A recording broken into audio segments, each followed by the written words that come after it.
Hi, my name's Zoe Hawkins and I'm here today with David Connery and Clare Murphy to discuss their newest special report, A Web of Harms, Serious and Organised Crime and the Impact on Australian Interests. So David, what is Web of Harms all about? So Web of Harms aims to identify what harms organised crime causes for Australia's interests. We've tried to be much broader than the usual focus on security and really talk about how organised crime affects people's daily lives, how it affects business, and also how it affects government, both on its revenue and also on the costs it's got to bear.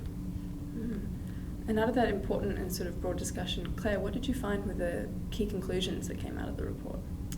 So the key conclusions we drew from this study were a series of questions for business, the community and government. So for business, we asked if peak bodies understood the threat relevant to their industry, if they understood the future of crime, and if they had good levels of information sharing with government. For the community, the questions we had were, do you care enough about organised crime, at least to change your behaviour that might enable organised criminals, and whether or not you know how to report instances of organised crime. So for example, in Australia there's ACORN, which is the Australian Cyber Online Reporting Network, which enables reporting of organised criminal instances. The questions for government were a bit more complex. So there's whether or not, again, we have really good information sharing capacity with business, whether or not we have the potential to uncover and deal with corruption, and whether or not we have the potential to engage internationally to counter serious and organised crime. Now these questions are very interesting, but David, why are they so important right now? The reason they're important right now is because organised crime is increasing the speed at which it can operate, the depth at which it can operate to, and also the breadth that it can operate from. And a lot of that, of course, is enabled by the cyber domain and their exploitation of the cyber domain. Also, though, it's enabled by the globalisation of society and the ability to move goods and services across borders quite easily.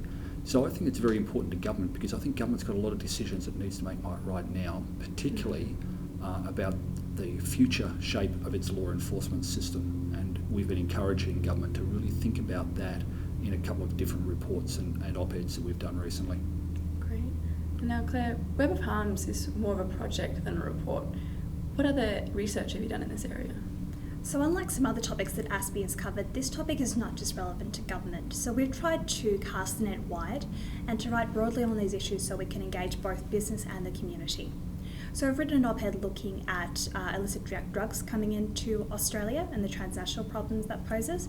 Australia has high levels of development and wealth, so we're a very attractive target for organised criminals dealing with illicit drugs. We've also written on the relationships between organised criminal networks in Australia and in Italy, and how also the stereotype of the mafia is not the only kind of organised criminal activity that we need to be worried about.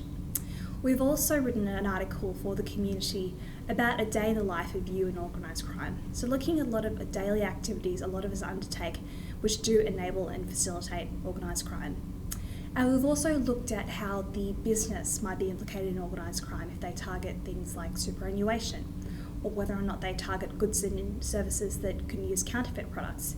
So that's an attempt to really draw both business and the community into the process and see how their activities might be targeted by organised criminals. These are all very interesting and important topics today. So David and Claire, thank you so much for discussing this today. You're welcome. Thank you.